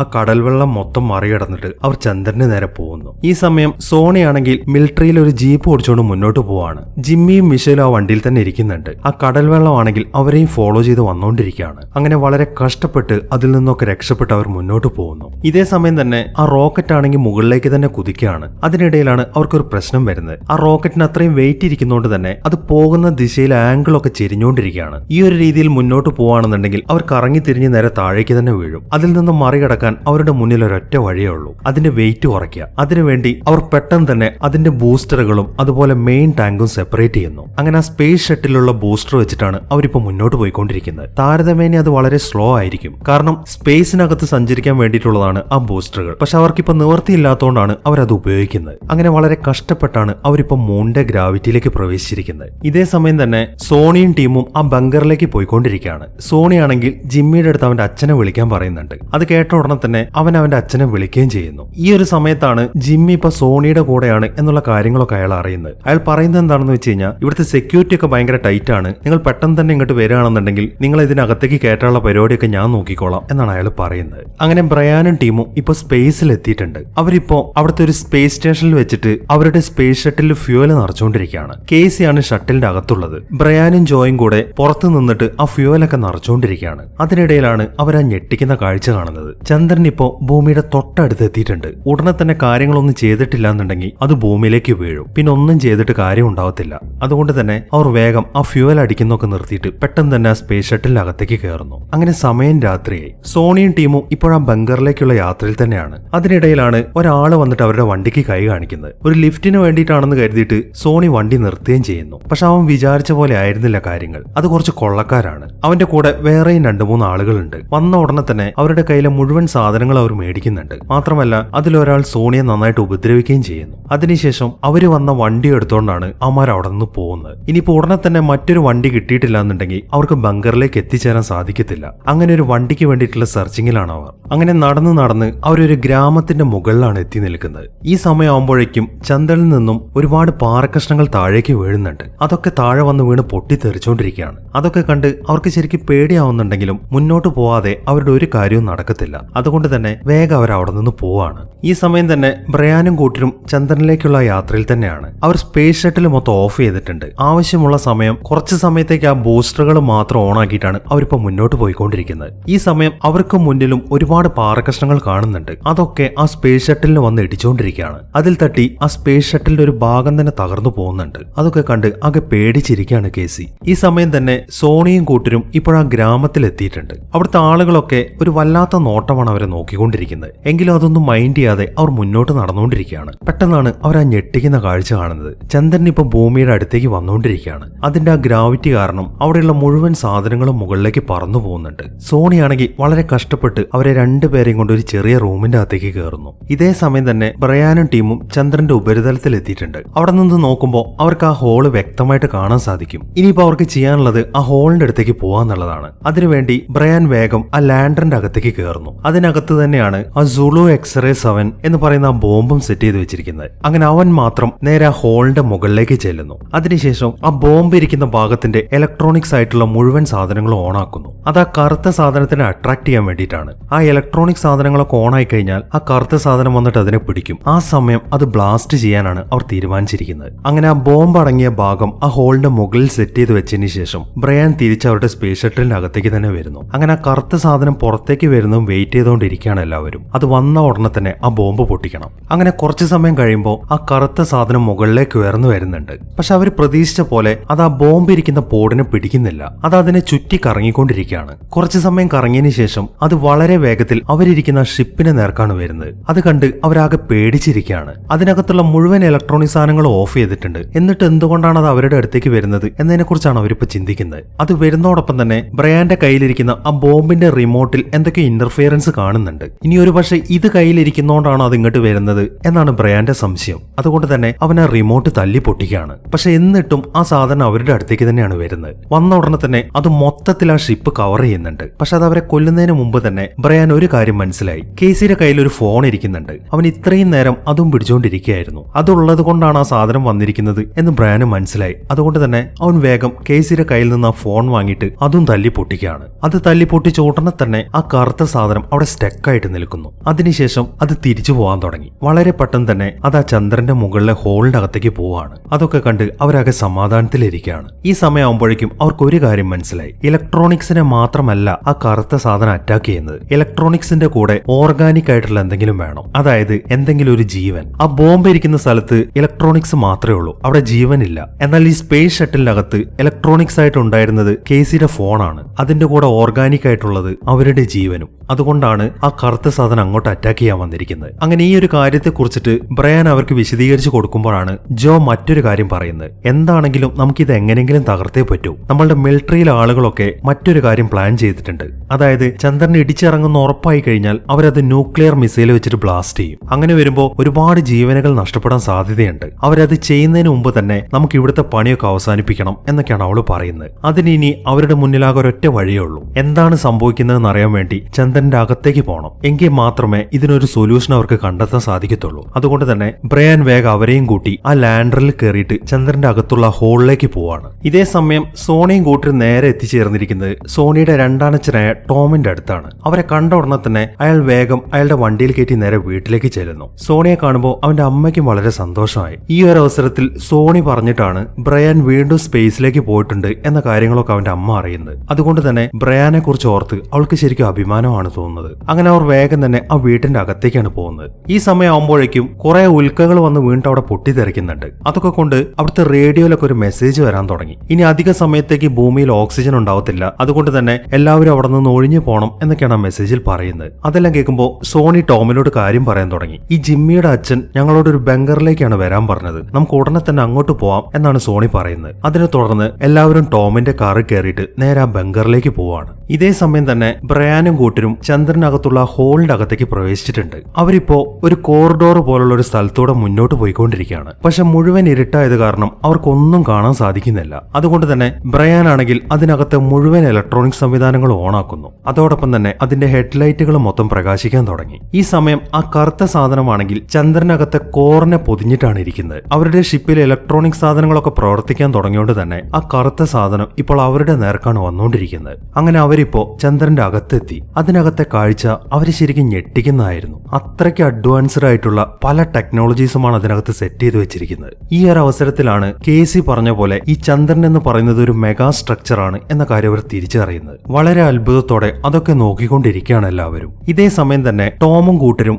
ഇപ്പോൾ ഒരു സ്ഥലത്ത് വണ്ടി നിർത്തിയിട്ടുണ്ട്. അവർക്ക് ഇനി മുന്നോട്ട് പോകണമെന്നുണ്ടെങ്കിൽ ഓക്സിജനും കാര്യങ്ങളൊക്കെ വേണം. അത് എടുക്കാൻ വേണ്ടിയിട്ടാണ് അവരിപ്പോ ഒരു ബിൽഡിങ്ങിന്റെ അകത്തേക്ക് ചെന്നിരിക്കുന്നത്. അതെല്ലാം എടുക്കുന്നതിനിടയിലാണ് നേരത്തെ സോണിയും കൂട്ടരെയും കൊള്ളയടിച്ച ആ ആളുകളൊക്കെ വീണ്ടും അങ്ങോട്ട് വരുന്നത്. പക്ഷെ ഇത്തവണ സോണി വെറുതെ നിൽക്കുന്നില്ല. അവന്റെ കയ്യിൽ അവന്റെ അച്ഛൻ കൊടുത്തൊരു തോക്കുണ്ടായിരുന്നു. അതെടുത്തിട്ട് അവൻ ആ കൂട്ടത്തിൽ ഒരുത്തന്റെ തലയ്ക്ക് വെക്കുന്നു. അതിനുശേഷം ഇനി മേലെ ഞങ്ങളുടെ പുറകെ വന്നു കഴിഞ്ഞാൽ നിന്റെ തല ഞാൻ തകർത്ത് കളയുന്നും പറഞ്ഞിട്ട് അവൻ വേഗം തന്നെ ടോമിനെയും ബാക്കിയുള്ളവരെയും കൂട്ടി നേരെ അവരുടെ കാറിലേക്ക് പോകുന്നു. അതിനുശേഷം പെട്ടെന്ന് തന്നെ ആ ബങ്കറിലേക്ക് പോവാണ്. ഇതേ സമയം ബ്രയാനും കൂട്ടരും മുന്നോട്ട് തന്നെ പോയിക്കൊണ്ടിരിക്കുകയാണ്. അങ്ങനെ കുറെ മുന്നിൽ എത്തിക്കഴിയുമ്പോഴാണ് ആ കറുത്ത സാധനം പെട്ടെന്ന് അവരുടെ അടുത്തേക്ക് വരുന്നത്. അത് അവരുടെ തൊട്ടടുത്ത് എത്തിക്കഴിയുമ്പോഴാണ് അവർക്ക് മറ്റൊരു പണി കിട്ടുന്നത്. ആ ഷിപ്പിന്റെ മൊത്തം കൺട്രോളും അവരുടെ കയ്യിൽ നിന്ന് പോയിരിക്കുകയാണ്. എന്ത് കാണിച്ചിട്ടും ബ്രയാൻ ആ കൺട്രോൾ തിരിച്ചെടുക്കാൻ പറ്റുന്നില്ല. ആ ഷിപ്പ് ഇപ്പൊ സ്വയം നിയന്ത്രിച്ചുകൊണ്ടിരിക്കുകയാണ്. ആ കറുത്ത സാധനമാണെങ്കിൽ അതിന്റെ പുറകെ തന്നെ വരുന്നുണ്ട്. അതിൽ നിന്നെല്ലാം ഒഴിഞ്ഞു മാറി ആ ഷിപ്പ് ഇപ്പൊ വളരെ വേഗത്തിൽ മുന്നോട്ട് പോയിക്കൊണ്ടിരിക്കുകയാണ്. അങ്ങനെ കുറെ പോയി ഒരിടത്ത് എത്തുമ്പോഴാണ് അവർക്ക് മുന്നിലായിട്ട് ഒരു വലിയ ഡോർ ഓപ്പൺ ആയിട്ട് വരുന്നത്. അതോടൊപ്പം തന്നെ അതിനകത്തു നിന്നും ശക്തമായ ഒരു പ്രകാശം ആ ഷിപ്പിലേക്ക് വരുന്നുണ്ട്. ആ പ്രകാശം ആ ഷിപ്പിനെ മൊത്തത്തിൽ ആ ഡോറിന്റെ അപ്പുറത്തേക്ക് വലിച്ചെടുക്കുകയാണ്. അങ്ങനെ അത് വലിച്ചെടുത്ത് കഴിയുമ്പോൾ ആ ഡോർ അടയുകയും ചെയ്യുന്നു. ആ കറുത്ത സാധനത്തിന് ആ ഡോറിന്റെ അപ്പുറത്തേക്ക് കയറാൻ പറ്റുന്നില്ല. അത് അവിടെ കടന്ന് ഇടിച്ചുകൊണ്ടിരിക്കുകയാണ്. ഈ സമയം ബ്രയാനും കൂട്ടിയിരിക്കുന്ന ഷിപ്പാണെങ്കിൽ അതിനകത്തൊരു റൂമിലേക്കാണ് ചെന്ന് വീഴുന്നത്. അതോടൊപ്പം തന്നെ അവരുടെ ബോധം പോവുകയും ചെയ്യുന്നു. ഈ സമയത്താണ് ആ ഷിപ്പിന്റെ ഡോർ പതുക്കെ തുറന്നു വരുന്നത്. അങ്ങനെ അത് തുറന്നു കഴിയുമ്പോൾ നേരത്തെ കണ്ട ആ പച്ച പ്രകാശം ആ ഷിപ്പിന്റെ അകത്തേക്കും വരുന്നുണ്ട്. അതിപ്പോ അവരെ 3 പേരെ സ്കാൻ ചെയ്തുകൊണ്ടിരിക്കുകയാണ്. ഇതേ സമയം തന്നെ പട്ടാളക്കാരെല്ലാം കൂടെ ആ മിസൈല് ലോഞ്ച് ചെയ്യാൻ തയ്യാറായിട്ടുണ്ട്. അതിനുള്ള ഡിസ്കഷനാണ് ഇപ്പോൾ അവിടെ നടന്നുകൊണ്ടിരിക്കുന്നത്. അതിനിടയിലാണ് ഡഗിന് ഒരു കോള് വരുന്നത്. സോണിയാണ് വിളിക്കുന്നത്. ഞങ്ങൾ ഉടനെ തന്നെ ബങ്കറിലേക്ക് എത്തും എന്നൊക്കെയാണ് അവൻ പറയുന്നത്. അത് കേൾക്കുമ്പോൾ നിങ്ങളിത് എവിടെ പോയി കിടക്കുകയാണ്? ഇവിടെ ഇപ്പൊ ഞങ്ങൾ ഈ മിസൈല് ലോഞ്ച് ചെയ്യാൻ പോവാണ്. അതെങ്ങനെ പൊട്ടിക്കഴിഞ്ഞാൽ പിന്നെ ഈ സർഫസിൽ ജീവിക്കാൻ പറ്റത്തില്ല എന്നൊക്കെയാണ് അയാൾ പറയുന്നത്. അത് കേൾക്കുമ്പോൾ മിസൈല് ലോഞ്ച് ചെയ്യാൻ പോകുന്നെന്നോ? എന്റെ അച്ഛനൊക്കെ ഇപ്പൊ ചന്ദ്രനിലേക്കാണ് പോയിരിക്കുന്നത്. മാത്രമല്ല ജിമ്മിയുടെ അമ്മയുണ്ട്. അവരവിടെ നിൽക്കുമ്പോൾ നിങ്ങൾ എങ്ങനെയാണ് മിസൈൽ ലോഞ്ച് ചെയ്യുന്നത് എന്നൊക്കെയാണ് അവൻ ചോദിക്കുന്നത്. ഈ ഒരു അവസരത്തിലാണ് ജോയും കൂടെ ചന്ദ്രനിലേക്ക് പോയിട്ടുണ്ട് എന്ന കാര്യം ഡഗ് തിരിച്ചറിയുന്നത്. അതുകൊണ്ട് തന്നെ അയാളാണെങ്കിൽ എന്ത് ചെയ്യണമെന്ന് അറിയാതെ നിൽക്കുകയാണ്. ഈ സമയം തന്നെ ആ ഷിപ്പിനകത്തിരിക്കുന്നവർക്കൊക്കെ ബോധം വന്നിട്ടുണ്ട്. അതിനകത്ത് ഓക്സിജൻ ഇല്ലായിരുന്നു. അതുകൊണ്ടാണ് അവരുടെ ബോധം പോയത്. എന്നാൽ ഇപ്പൊ അവർക്ക് ശ്വസിക്കാൻ സാധിക്കുന്നുണ്ട്. മാത്രമല്ല അതിനകത്ത് ഗ്രാവിറ്റിയും ഉണ്ട്. ഇതൊക്കെ എന്തുകൊണ്ടാണ് സംഭവിക്കുന്നത് എന്നവർക്ക് മനസ്സിലാവുന്നില്ല. ഈ സമയത്താണ് അവർ ബ്രയാനെ നോക്കുന്നത്. അവൻ അവിടെ കാണുന്നില്ല. അവൻ എവിടെ പോയിന്ന് അറിയാൻ വേണ്ടി അവർ വേഗം ഷിപ്പിൽ നിന്ന് പുറത്തേക്ക് ഇറങ്ങുന്നു. ഈ സമയത്താണ് അവർ മറ്റൊരു കാര്യം ശ്രദ്ധിക്കുന്നത്. ആ ഷിപ്പിന്റെ ഒരു ഭാഗം മൊത്തം തകർന്നിട്ടുണ്ട്. അത് വെച്ചിട്ട് അവർക്ക് ഇനി ഉറപ്പായിട്ടും തിരിച്ചു പോകാൻ സാധിക്കത്തില്ല. അതുകൊണ്ട് തന്നെ ഇനി എന്ത് ചെയ്യണം എന്നവർക്കൊരു പിടിയും കിട്ടുന്നില്ല. ഈ സമയത്താണ് വലിയൊരു ശബ്ദം അവർ കേൾക്കുന്നത്. അത് ആ കറുത്ത സാധനം ആ ഡോറിൽ വന്ന് ഇടിക്കുന്നതാണ്. ഇതിൽ നിന്നെല്ലാം അവർക്ക് ഒരു കാര്യം മനസ്സിലായി. അതിനകത്തുള്ള എല്ലാ സാധനങ്ങളും ഭൂമിയിലുള്ളതിനേക്കാളൊക്കെ വളരെ പവർഫുൾ ആയിട്ടുള്ള എന്തൊക്കെ കൊണ്ട് നിർമ്മിച്ചതാണ്. ആ കറുത്ത സാധനമാണെങ്കിൽ ഒരുപാട് വർഷങ്ങളായിട്ട് ഈ ഡോറിന്റെ അപ്പുറത്തേക്ക് വരാൻ ശ്രമിക്കുന്നുണ്ട്. പക്ഷെ അത്രയും പവർഫുൾ ആയതുകൊണ്ട് തന്നെ അതിന് പൊളിക്കാൻ സാധിച്ചിട്ടില്ല. ഇങ്ങനെയുള്ള കാര്യങ്ങളൊക്കെ ചിന്തിച്ചുകൊണ്ട് നിൽക്കുമ്പോഴാണ് കുറച്ച് അപ്പുറത്തായിട്ട് ഒരു ഡോറ് തുറന്നു വരുന്നത്. അവരതിന്റെ അടുത്തേക്ക് നടക്കും തോറും അതിനകത്ത് ഓരോരോ ലൈറ്റുകളൊക്കെ തെളിയുന്നുണ്ട്. അതിൽ നിന്നും അവരെ ആരോ അകത്തേക്ക് വിളിക്കുകയാണ് എന്ന കാര്യം അവർക്ക് മനസ്സിലായി. അങ്ങനെ അവർ വേഗം തന്നെ ആ കോറിഡോറിലൂടെ മുന്നോട്ട് നടക്കാൻ നടക്കാൻ തുടങ്ങി. കുറെ നടന്നതിന് ശേഷം അവരെത്തിച്ചേരുന്നത് ഒരു വെള്ള കളറുള്ള റൂമിന്റെ അകത്താണ്. ഇതേ സമയം തന്നെ ബ്രയാനും മറ്റൊരു റൂമിന്റെ അകത്താണ്. അവന് ബോധം വരുമ്പോ പെട്ടെന്നാണ് അവിടെ ലൈറ്റ് വരുന്നത്. അവൻ നോക്കുമ്പോൾ അവന്റെ മുന്നിലായിട്ട് അവന്റെ മകന്റെ ചെറിയ രൂപം ഇരിക്കുന്നുണ്ട്. അത് അവന്റെ മകനല്ല എന്ന കാര്യം ബ്രയാന് മനസ്സിലായിട്ടുണ്ട്. അതുകൊണ്ട് തന്നെ നീ യഥാർത്ഥത്തിൽ ആരാണ് എന്നാണ് ബ്രയാൻ ചോദിക്കുന്നത്. അത് കേൾക്കുമ്പോൾ അവന്റെ മകൻ അതൊക്കെ എക്സ്പ്ലെയിൻ ചെയ്യാൻ തുടങ്ങി. നിന്റെ മനസ്സിൽ നിന്ന് ഞാൻ എടുത്ത ഒരു മെമ്മറിയുടെ പ്രൊജക്ഷനാണ് ഞാൻ. എനിക്ക് യഥാർത്ഥത്തിൽ ഒരു രൂപമില്ല. നിങ്ങളെ ആരാണോ ഉണ്ടാക്കിയിരിക്കുന്നത് അവർ തന്നെയാണ് എന്നെ ഉണ്ടാക്കിയിരിക്കുന്നത്. ഒരുപാട് വർഷങ്ങൾക്ക് മുമ്പ് നിങ്ങളുടെ പൂർവികരെല്ലാവരും മറ്റൊരു ഗാലക്സിയിലായിരുന്നു താമസിച്ചുകൊണ്ടിരുന്നത്. അവർ വളരെ അഡ്വാൻസ്ഡ് ആയിരുന്നു. വളരെ അഡ്വാൻസ്ഡ് ആയതുകൊണ്ട് തന്നെ അവരുടെ ഗ്രഹം അവർ വളരെ വലിയ രീതിയിൽ എക്സ്പാൻഡ് ചെയ്തിട്ടുണ്ടായിരുന്നു. സ്പേസിനകത്ത് അവർ പലതരത്തിലുള്ള കോളനികൾ സ്ഥാപിച്ചു. വളരെ പെർഫെക്റ്റ് ആയിട്ടുള്ള ഒരു ലോകമായിരുന്നു അവർ ക്രിയേറ്റ് ചെയ്തിട്ടുണ്ടായിരുന്നത്. അത് നിയന്ത്രിക്കാൻ വേണ്ടി ആർട്ടിഫിഷ്യൽ ഇന്റലിജൻസിനെയാണ് അവർ ഏൽപ്പിച്ചത്. പിന്നീട് അങ്ങോട്ട് എല്ലാവരുടെയും കാര്യങ്ങളൊക്കെ നോക്കിയിരുന്നത് ആ ആർട്ടിഫിഷ്യൽ ഇന്റലിജൻസ് ആയിരുന്നു. അങ്ങനെ ഒരു കുഴപ്പവുമില്ലാതെ മുന്നോട്ട് പോയിക്കൊണ്ടിരുന്നതാണ്. പക്ഷെ ഒരു ദിവസം എല്ലാം മാറി മറിഞ്ഞു. ആ ആർട്ടിഫിഷ്യൽ ഇന്റലിജൻസിന് മനുഷ്യന്റെ അടിമയാവാൻ ഒരു താല്പര്യമില്ലായിരുന്നു. അതുകൊണ്ട് തന്നെ അവർ മനുഷ്യർക്കെതിരെ തിരിയാൻ തുടങ്ങി. അങ്ങനെ ആ ആർട്ടിഫിഷ്യൽ ഇന്റലിജൻസ് എല്ലാം പെരുകി പെരുകി മനുഷ്യർക്കെതിരെ ഒരു യുദ്ധം പ്രഖ്യാപിച്ചു. മുഴുവൻ മനുഷ്യജീവനുകളെ അവറ്റകൾ കൊന്നൊടുക്കി. അവരുടെ ആവശ്യം ഒരു മനുഷ്യജീവൻ പോലും പ്രപഞ്ചത്തിൽ ഉണ്ടാവാൻ പാടില്ല എന്നാണ്. അങ്ങനെ ആ യുദ്ധത്തിനിടയിൽ കുറെ ആളുകൾ ഗാലക്സിയുടെ ആരും അറിയാത്തൊരു ഭാഗത്തേക്ക് രക്ഷപ്പെട്ടിട്ടുണ്ടായിരുന്നു. അങ്ങനെ ഈ ആർട്ടിഫിഷ്യൽ ഇന്റലിജൻസ് വരാതിരിക്കാൻ വേണ്ടി പല തരത്തിലുള്ള സ്ട്രക്ചറുകളും അവർ നിർമ്മിച്ചു. പല സ്റ്റാർസിനെയും വെച്ചിട്ട് അതിലൊരു ഡൈസൺ സ്ഫിയർ ക്രിയേറ്റ് ചെയ്ത് അതിൽ ഒരിക്കലും തീരാത്ത എനർജി വെച്ചിട്ടാണ് ഈ വെസൽസിന് ഊർജ്ജം കൊടുത്തുകൊണ്ടിരിക്കുന്നത്. ഈ വെസൽസ് എല്ലാം ഉണ്ടാക്കിയത് പ്രപഞ്ചത്തിൽ മനുഷ്യന് ജീവിക്കാൻ കഴിയുന്ന ഗ്രഹങ്ങൾ ഉണ്ടോന്ന് കണ്ടെത്താൻ വേണ്ടിയിട്ടായിരുന്നു. പക്ഷെ ആ സെർച്ച് ആരംഭിക്കുന്നതിന് മുമ്പ് തന്നെ ആ ആർട്ടിഫിഷ്യൽ ഇന്റലിജൻസ് അങ്ങോട്ട് വന്നിട്ട് എല്ലാ വെസൽസും തകർത്ത് കളഞ്ഞു. അതിലൊരെണ്ണം മാത്രമാണ് ബാക്കിയായത്. അതാണ് നിങ്ങളുടെ ചന്ദ്രൻ. ചന്ദ്രനകത്തു മാത്രം ഓർഗാനിക് ലൈഫ് ഉണ്ടായിരുന്നില്ല. അതുകൊണ്ടാണ് ആ ആർട്ടിഫിഷ്യൽ ഇന്റലിജൻസിന് അത് മാത്രം തകർക്കാൻ പറ്റാതിരുന്നത്. അങ്ങനെ ചന്ദ്രൻ നേരെ വന്നത് നിങ്ങളുടെ ഇപ്പോഴത്തെ സോളാർ സിസ്റ്റത്തിലേക്കാണ്. അവിടെ മാത്രമേ ജീവൻ നിലനിൽക്കാൻ പറ്റുന്ന ഒരു പ്ലാനറ്റ് ഉണ്ടാവുകയുള്ളായിരുന്നു. അങ്ങനെ പതുക്കെ പതുക്കെ ആ പ്ലാനറ്റ് ഉണ്ടാവാൻ തുടങ്ങി. അതാണ് നിങ്ങളിപ്പോ താമസിക്കുന്ന ഭൂമി. അങ്ങനെ ഭൂമി ഉണ്ടായി കഴിഞ്ഞപ്പോ ചന്ദ്രനകത്ത് നേരത്തെ തന്നെ മനുഷ്യരുടെ DNA ഒക്കെ സൂക്ഷിച്ചിട്ടുണ്ടായിരുന്നു. പിന്നീട് അങ്ങോട്ട് അതെല്ലാം ഭൂമിയിൽ വളർത്തിയെടുക്കുകയായിരുന്നു. അങ്ങനെയാണ് നിങ്ങളെല്ലാം ഉണ്ടായത് എന്നൊക്കെയാണ് അവൻ പറയുന്നത്. അതെല്ലാം കേട്ട് അത്ഭുതപ്പെട്ട് നിൽക്കാണ് ബ്രയാൻ. ഇനിയിപ്പോ എനിക്ക് നിങ്ങളോട് പറയാനുള്ള എന്താണെന്ന് വെച്ച് കഴിഞ്ഞാൽ ആ കറുത്ത സാധനത്തിനെ, അതായത് ആ സ്വാമിനെ ഉടനെ തന്നെ നശിപ്പിക്കണം. അല്ലാന്നുണ്ടെങ്കിൽ ഈ ചന്ദ്രനകത്തുള്ള മുഴുവൻ എനർജി സോഴ്സും അത് ഇല്ലാതാക്കും. അങ്ങനെ വരുമ്പോ ഭൂമിക്ക് പിന്നെ നിലനിൽപ്പുണ്ടാവത്തില്ല. അതുകൊണ്ട് ഉടനെ തന്നെ അത് നശിപ്പിക്കണം. അതിന് നിങ്ങളെ കൊണ്ടേ സാധിക്കത്തുള്ളൂ എന്ന് പറഞ്ഞതിന് ശേഷം അവൻ അവിടെ നിന്ന് അപ്രത്യക്ഷമാവുന്നു. ഈ സമയമാകുമ്പോഴേക്കും അവൻ നിൽക്കുന്ന ആ റൂമിന്റെ ഡോറ് തുറന്നു വരുന്നുണ്ട്. അതോടൊപ്പം തന്നെ ജോയും കേസിയും പെട്ടെന്ന് തന്നെ അതിനകത്തേക്ക് ഓടി വരുന്നു. അങ്ങനെ ബ്രയാൻ ആണെങ്കിൽ അവൻ അറിഞ്ഞ കാര്യങ്ങളൊക്കെ അവരുടെ അടുത്ത് പറയാൻ തുടങ്ങി. നമുക്ക് എങ്ങനെയെങ്കിലും ആ സ്വാമിനെ നശിപ്പിച്ചേ പറ്റൂ എന്ന് പറഞ്ഞിട്ട് അവൻ അവരെയും കൊണ്ട് അവിടെ നിന്ന് നടക്കുകയാണ്. അങ്ങനെ പുറത്തേക്ക് ഇറങ്ങുമ്പോഴാണ് അവർ ആ ഞെട്ടിക്കുന്ന കാഴ്ച കാണുന്നത്. അവർ വന്ന ആ ലാൻഡർ തകർന്നു പോയിട്ടില്ലായിരുന്നു. അതിപ്പോ പുതിയതായിട്ട് മാറിയിരിക്കുകയാണ്. അതെല്ലാം കാണുമ്പോൾ അപ്പോൾ ഇവിടെയുള്ള ഈ സിസ്റ്റത്തിന് ഈ ലാൻഡർ ശരിയാക്കാൻ പറ്റുന്നുണ്ടെങ്കിൽ പിന്നെ എന്തുകൊണ്ടാണ് അതിന് ആ സ്വാമിനെ നശിപ്പിക്കാൻ സാധിക്കാത്തത് എന്നാണ് കേസി ചോദിക്കുന്നത്. അത് മറ്റൊന്നുമല്ല, ആ സ്വാം ഇപ്പോൾ ചന്ദ്രന്റെ ഡിഫൻസ് സിസ്റ്റത്തിനെയാണ് പിടിച്ചിരിക്കുന്നത്. അതുകൊണ്ടാണ് അതിനെ നശിപ്പിക്കാൻ പറ്റാത്തത് എന്നാണ് ബ്രയാൻ പറയുന്നത്. ഈ സമയം കേസിക്ക് മറ്റൊരു ഡൗട്ടും കൂടെ ഉണ്ട്. അതായത് നമ്മൾ മനുഷ്യരെ നശിപ്പിക്കാനാണെന്നുണ്ടെങ്കിൽ ആ സ്വാമിനെ നേരിട്ട് വന്ന് ഭൂമി അങ്ങോട്ട് നശിപ്പിച്ചാൽ പോരെ, എന്തിനാണ് ഈ ചന്ദ്രനെ കെട്ടിപ്പിടിച്ചിരിക്കുന്നത് എന്നാണ് കേസി ചോദിക്കുന്നത്. ചന്ദ്രൻ നിലനിൽക്കുന്നിടത്തോളം കാലം വീണ്ടും മനുഷ്യർ ഉണ്ടായിക്കൊണ്ടേയിരിക്കും. അതുകൊണ്ട് തന്നെ ചന്ദ്രനെ ഭൂമിയിലേക്ക് ഇടിച്ചിറക്കുകയാണെന്നുണ്ടെങ്കിൽ ചന്ദ്രനും നശിക്കും, അതോടൊപ്പം ഭൂമിയും നശിക്കും. ഒരു വെടിക്ക് രണ്ട് പക്ഷി. അതുകൊണ്ടാണ് ആ സ്വാമി ഇങ്ങനെ ചെയ്യുന്നത് എന്നൊക്കെയാണ് ബ്രയാൻ പറയുന്നത്. അവരതൊക്കെ ഡിസ്കസ് ചെയ്തുകൊണ്ടിരിക്കുമ്പോഴാണ് അവർ മറ്റൊരു കാര്യം ശ്രദ്ധിക്കുന്നത്. അവർ കൊണ്ടുവന്ന ബോംബ് ഉണ്ടായിരുന്നല്ലോ, അതും ഇപ്പോൾ അപ്ഗ്രേഡ് ആയിരിക്കുകയാണ്. അങ്ങനെ അവർ പെട്ടെന്ന് തന്നെ അവരുടെ ആ ഷിപ്പ് ഓൺ ആക്കുന്നു. അതിലെ മുഴുവൻ ഇലക്ട്രോണിക് സംവിധാനങ്ങൾ ഓണായി കഴിയുമ്പോൾ ആ സ്വാം ആണെന്നുണ്ടെങ്കിൽ മൂണിന്റെ കോറിൽ നിന്ന് പുറത്തേക്ക് വരാൻ തുടങ്ങി. അങ്ങനെ ബ്രയാൻ മുന്നോട്ട് പോകുന്നതിനനുസരിച്ചിട്ട് അവിടുത്തെ ഡോർ ഓപ്പൺ ആയിട്ട് വരുന്നുണ്ട്. അതോടൊപ്പം തന്നെ ആ സ്വാമും അങ്ങോട്ട് വരാൻ തുടങ്ങി. പെട്ടെന്നാണ് ബ്രയാൻ ആ ഷിപ്പിന്റെ വേഗത കൂട്ടുന്നത്. അതിപ്പോ ആ സ്വാമിന്റെ ഇടയിൽ കൂടെ അപ്പുറത്തേക്ക് പോകുന്നുണ്ട്. അങ്ങനെ വളരെ വേഗത്തിൽ അവർ മുന്നോട്ട് പോകാൻ തുടങ്ങി. സ്വാം ആണെങ്കിൽ അവരെ വിടാതെ അവരെ ഫോളോ ചെയ്യുന്നുണ്ട്. ഇതേ സമയം തന്നെ ടോമും കൂട്ടരും ആ ബങ്കറിലേക്ക് നടന്നുകൊണ്ടിരിക്കുകയാണ്. അവരെല്ലാവരും ഓക്സിജൻ മാസ്ക് വെച്ചിട്ടുണ്ട്. അങ്ങനെ നടക്കുന്നതിനിടയിലാണ് ടോമിന്റെ ഒരു മകളുടെ ഓക്സിജൻ ഒക്കെ തീർന്നു പോകുന്നത്. അത് കണ്ട ഉടനെ തന്നെ അയാൾ വേഗം അയാളുടെ മാസ്ക് എടുത്തിട്ട് അവൾക്ക് വെച്ചു കൊടുക്കുന്നു. അതിനുശേഷം അവളോട് വേഗം അവളുടെ അമ്മയുടെ അടുത്തേക്ക് പോകാൻ പറയുന്നു. ഈ സമയം ആവുമ്പോഴേക്കും ഓക്സിജൻ ഇല്ലാതെ ടോമിന് ശരിക്കും ശ്വാസം മുട്ടുന്നുണ്ട്. അങ്ങനെ പെട്ടെന്ന് തന്നെ അവൻ മരിച്ചു പോവാണ്. ഇതൊന്നും അറിയാതെ അവന്റെ മകളാണെങ്കിൽ അവളുടെ അമ്മയുടെ അടുത്തേക്ക് നടക്കുകയാണ്. ഇതേ സമയം തന്നെ ബ്രയാൻ ആണെങ്കിൽ ആ ഷിപ്പുമായിട്ട് വളരെ വേഗത്തിൽ മുന്നോട്ട് പോയിക്കൊണ്ടിരിക്കുകയാണ്. ആ സ്വാം ആണെങ്കിൽ അവരെ ഫോളോ ചെയ്യുന്നുണ്ട്. അങ്ങനെ കുറെ പോയി ഒരിടത്തെത്തുമ്പോൾ അവിടെ കുറെ പീരങ്കി പോലത്തെ സെറ്റപ്പ് ഒക്കെ ഉണ്ടാക്കി വെച്ചിട്ടുണ്ട്. ആ സ്വാമിനെ കാണുമ്പോൾ ആ പീരങ്കികളൊക്കെ ഷൂട്ട് ചെയ്യാൻ തുടങ്ങി. പക്ഷെ എന്നിട്ടും അത് വിടാതെ ആ ഷിപ്പിനെ തന്നെ ഫോളോ ചെയ്തുകൊണ്ടിരിക്കുകയാണ്. അങ്ങനെ കുറെ ഓടി മുന്നിലെത്തി കഴിയുമ്പോഴേക്കും ആ പീരങ്കികളെല്ലാം ചേർന്നിട്ട് ആ സ്വാമിനെ ഷൂട്ട് ചെയ്ത് നശിപ്പിക്കുകയാണ്. അപ്പോഴേക്കും ബ്രയാൻ ആ ഷിപ്പും കൊണ്ട് മുന്നോട്ട് പോയി കഴിഞ്ഞിരുന്നു. ഈ സമയം സോണിയും കൂട്ടരും ഒരു തുരങ്കത്തിന്റെ അകത്തേക്ക് പ്രവേശിച്ചുകൊണ്ടിരിക്കുകയാണ്. പെട്ടെന്നാണ് അവിടെ വന്ന് ഉൽക്കകൾ വീഴുന്നത്. അതിൽപ്പെട്ട് സോണിയാണെങ്കിൽ പുറകിലേക്ക് തെറിച്ചു വീഴുന്നു. അങ്ങനെ ചന്ദ്രനാണെങ്കിൽ ഭൂമിയുടെ തൊട്ടടുത്ത് എത്തിയിട്ടുണ്ട്. അതിനകത്തുള്ള മുഴുവൻ വേസ്റ്റും ഇപ്പോൾ ഭൂമിയിലേക്ക് വീണുകൊണ്ടിരിക്കുകയാണ്. അതിൽപ്പെട്ട് അവിടെയുള്ള മുഴുവൻ സാധനങ്ങളും തകർന്നു പോകുന്നുണ്ട്. അതെല്ലാം കാണുമ്പോൾ പട്ടാളക്കാരെല്ലാം ആ മിസൈല് ലോഞ്ച് ചെയ്യാൻ തയ്യാറെടുക്കുകയാണ്. പക്ഷെ ഡഗ് അതിന് സമ്മതിക്കുന്നില്ല. അവൻ അവർക്ക് നേരെ ഒരു തോക്ക് ചൂണ്ടുന്നു. അതിനുശേഷം സംസാരിക്കാൻ തുടങ്ങി. നമ്മളെ രക്ഷിക്കാൻ വേണ്ടിയിട്ടാണ് എന്റെ ഭാര്യ അടക്കം മുകളിലേക്ക് പോയിരിക്കുന്നത്. അവരവിടെ ഇരിക്കുമ്പോൾ എന്തായാലും ഈ മിസൈല് ലോഞ്ച് ചെയ്യാൻ ഞാൻ സമ്മതിക്കത്തില്ല എന്നാണ് അവൻ പറയുന്നത്. അവൻ അങ്ങനെയൊക്കെ കാണിക്കുന്ന കണ്ടിട്ട് ആകെ ദേഷ്യത്തിൽ നിൽക്കുകയാണ് എല്ലാവരും.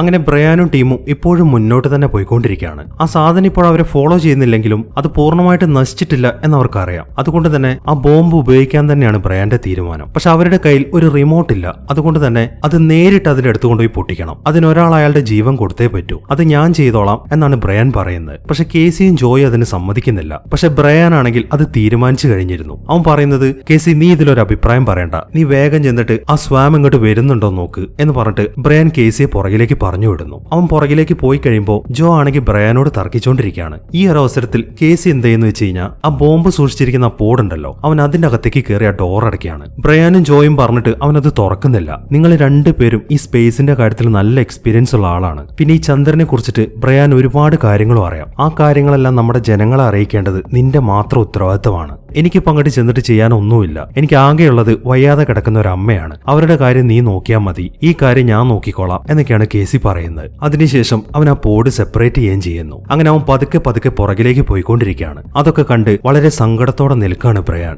അങ്ങനെ ആ സ്വാം ഇപ്പോൾ കേസിയുടെ അടുത്തേക്കാണ് വന്നുകൊണ്ടിരിക്കുന്നത്. വന്ന ഉടനെ തന്നെ അത് ആ കേസി ഇരിക്കുന്ന പോഡിനെ ചുറ്റി വരിയാൻ തുടങ്ങി. അങ്ങനെ അതെല്ലാം ചുറ്റി വരിഞ്ഞതിന് ശേഷം അതിപ്പോ കേസിയുടെ അടുത്തേക്കാണ് പോകുന്നത്. അത് തൊട്ടടുത്ത് എത്തിക്കഴിയുമ്പോൾ കേസി ആണെങ്കിൽ ആ ബോംബ് പൊട്ടിക്കുകയും ചെയ്യുന്നു. അങ്ങനെ വളരെ വലിയൊരു പൊട്ടിത്തെറിയാണ് അവിടെ നടക്കുന്നത്. അതിന്റെ ശക്തിയിൽ ബ്രയാൻ ഇരിക്കുന്ന ഷിപ്പും പുറത്തേക്ക് തെറിച്ചു പോകുന്നു. ഇതേ സമയം തന്നെ സോണിയാണെങ്കിൽ താഴേക്ക് വീണു പോയിട്ടുണ്ടായിരുന്നല്ലോ. ബാക്കിയുള്ളവർ പോയെങ്കിലും മിഷേല് പോയിട്ടുണ്ടായിരുന്നില്ല. അവളിപ്പോ അവനെ കണ്ടെത്തിയിട്ടുണ്ട്. അവനാണെങ്കിൽ ഒരു മരത്തിന്റെ അടിയിൽ പെട്ടുകിടക്കുകയാണ്. അവൾ അവനെ പുറത്തെടുക്കാൻ ശ്രമിക്കുമ്പോഴാണ് അവർ ആ അത്ഭുതപ്പെടുത്തുന്ന കാഴ്ച കാണുന്നത്. ചന്ദ്രൻ ഇപ്പോ പതുക്കെ പതുക്കെ അതിന്റെ ഓർബിറ്റിലേക്ക് തന്നെ തിരിച്ചു പോയിക്കൊണ്ടിരിക്കുകയാണ്. ആ ഒരു സന്തോഷത്തിൽ മിഷേലിന് നല്ലൊരു എനർജി കൂടെ കിട്ടുന്നുണ്ട്. അവൾ വേഗം തന്നെ ആ മരം പൊക്കി സോണിയെ പുറത്തേക്ക് എടുക്കുന്നു. അങ്ങനെ അവർ വേഗം മുന്നോട്ട് ഓടാൻ തുടങ്ങി. ഈ സമയമാകുമ്പോഴേക്കും ഒരുപാട് സാധനങ്ങൾ ഭൂമിയിലേക്ക് വന്ന് വീഴുന്നുണ്ട്. അതിനിടയിൽ കൂടെ വളരെ കഷ്ടപ്പെട്ട് ഓടിക്കൊണ്ടിരിക്കുകയാണ് അവർ രണ്ടുപേരും. അങ്ങനെ ആ സാധനങ്ങളൊക്കെ അവരുടെ ദേഹത്തേക്ക് വന്ന് വീഴുമ്പോഴേക്കും അവർ പെട്ടെന്ന് തന്നെ ആ തുരങ്കത്തിന്റെ അകത്തേക്ക് കടക്കുന്നു. ഇതേ സമയം തന്നെ ബ്രയാനും ജോയും കൂടെ ചന്ദ്രനിൽ നിന്ന് പുറത്തേക്ക് കടന്നിട്ടുണ്ട്.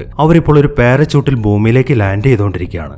അങ്ങനെ ചന്ദ്രനാണെങ്കിൽ വേഗം തന്നെ അതിന്റെ ഓർബിറ്റിലേക്ക് തിരിച്ചു പോവാണ്. അങ്ങനെ കുറച്ച് സമയങ്ങൾ കഴിഞ്ഞു. ബ്രയാനും ജോയും ഇപ്പോൾ ആ പോഡിൽ നിന്ന് പുറത്തേക്ക് ഇറങ്ങിയിട്ടുണ്ട്. അവർ നോക്കുമ്പോൾ എല്ലാം ഇപ്പോൾ ശാന്തമായിരിക്കുകയാണ്. ഭൂമിയിലേക്ക് പ്രകാശമൊക്കെ വന്നിട്ടുണ്ട്. അതൊക്കെ കണ്ട് ആകെ സന്തോഷത്തിൽ നിൽക്കുകയാണ് അവർ രണ്ടുപേരും. ഈ സമയമാകുമ്പോഴേക്കും അവരെ പിക്ക് ചെയ്യാൻ വേണ്ടി ഒരു ഹെലികോപ്റ്റർ വന്നിട്ടുണ്ട്. അങ്ങനെ ആ ഹെലികോപ്റ്ററും കൊണ്ട് അവർ നേരെ ചെല്ലുന്നത് ബാക്കിയുള്ളവരുടെ അടുത്തേക്കാണ്. ആർക്കും ഒരു കുഴപ്പവും പറ്റിയിട്ടില്ല. അതുകൊണ്ട് തന്നെ എല്ലാവർക്കും സമാധാനമായി. അവർ നോക്കുമ്പോൾ ചന്ദ്രൻ ഇപ്പൊ പഴയതുപോലെ തന്നെ അതിന്റെ ഓർബിറ്റിലേക്ക് എത്തിയിട്ടുണ്ട്. അതിപ്പോ പഴയതുപോലെ ഭൂമിയെ ചുറ്റി കറങ്ങിക്കൊണ്ടിരിക്കുകയാണ്. അതൊക്കെ കണ്ട് വളരെ സന്തോഷത്തോടെ നിൽക്കുകയാണ് എല്ലാവരും. ഇതേ സമയം തന്നെ കേസി ഇപ്പോ ചന്ദ്രന്റെ ആ കോറിന്റെ ഉള്ളിലേക്കാണ് പോയിരിക്കുന്നത്. അവൻ മരിച്ചതാണെങ്കിലും അവന്റെ പ്രൊജക്ഷൻ നേരത്തെ അവർ എടുത്തിട്ടുണ്ടായിരുന്നു. അതുകൊണ്ടാണ് അവനിപ്പോ അതിന്റെ അകത്തേക്ക് ചെന്നിരിക്കുന്നത്. അവന്റെ അമ്മയുടെ രൂപത്തിലാണ് അതിനകത്ത് ആ സിസ്റ്റം വർക്ക് ചെയ്യുന്നത്. കേസിയെ കാണുമ്പോൾ അവർ സംസാരിക്കാൻ തുടങ്ങി. നമ്മളിപ്പോ ഭൂമിയെ രക്ഷിച്ചു, ഇനി ഇവിടുത്തെ കാര്യങ്ങളൊക്കെ നോക്കാൻ വേണ്ടി നീ ഞങ്ങളുടെ കൂടെ കൂടിക്കോ, നമുക്ക് ചില കാര്യങ്ങളൊക്കെ ഉടനെ ആരംഭിക്കേണ്ടതാണ് എന്നൊക്കെയാണ് അവർ പറയുന്നത്. അവരെന്താണ് ഉദ്ദേശിച്ചത് എന്ന കാര്യം അവർ മനസ്സിലായിട്ടില്ല. അതുകൊണ്ട് തന്നെ സംശയത്തോടെ അവരെ തന്നെ നോക്കി നിൽക്കുകയാണ് അവൻ. ഈ ഒരു സീനും കാണിച്ചിട്ടാണ് ഈ സിനിമ അവസാനിക്കുന്നത്. അപ്പൊ എങ്ങനെയുണ്ടായിരുന്നു? എന്താണെങ്കിലും നിങ്ങളുടെ അഭിപ്രായങ്ങൾ എഴുതി അറിയിക്കാൻ മറക്കരുത്. ഒരു 300 കമന്റ് ആണ് ഈ വീഡിയോയ്ക്ക് ഞാൻ പ്രതീക്ഷിക്കുന്നത്. അപ്പോൾ പുതിയൊരു കിടിലൻ സിനിമയുമായിട്ട് നമുക്ക് അടുത്ത വീഡിയോയിൽ കാണാം.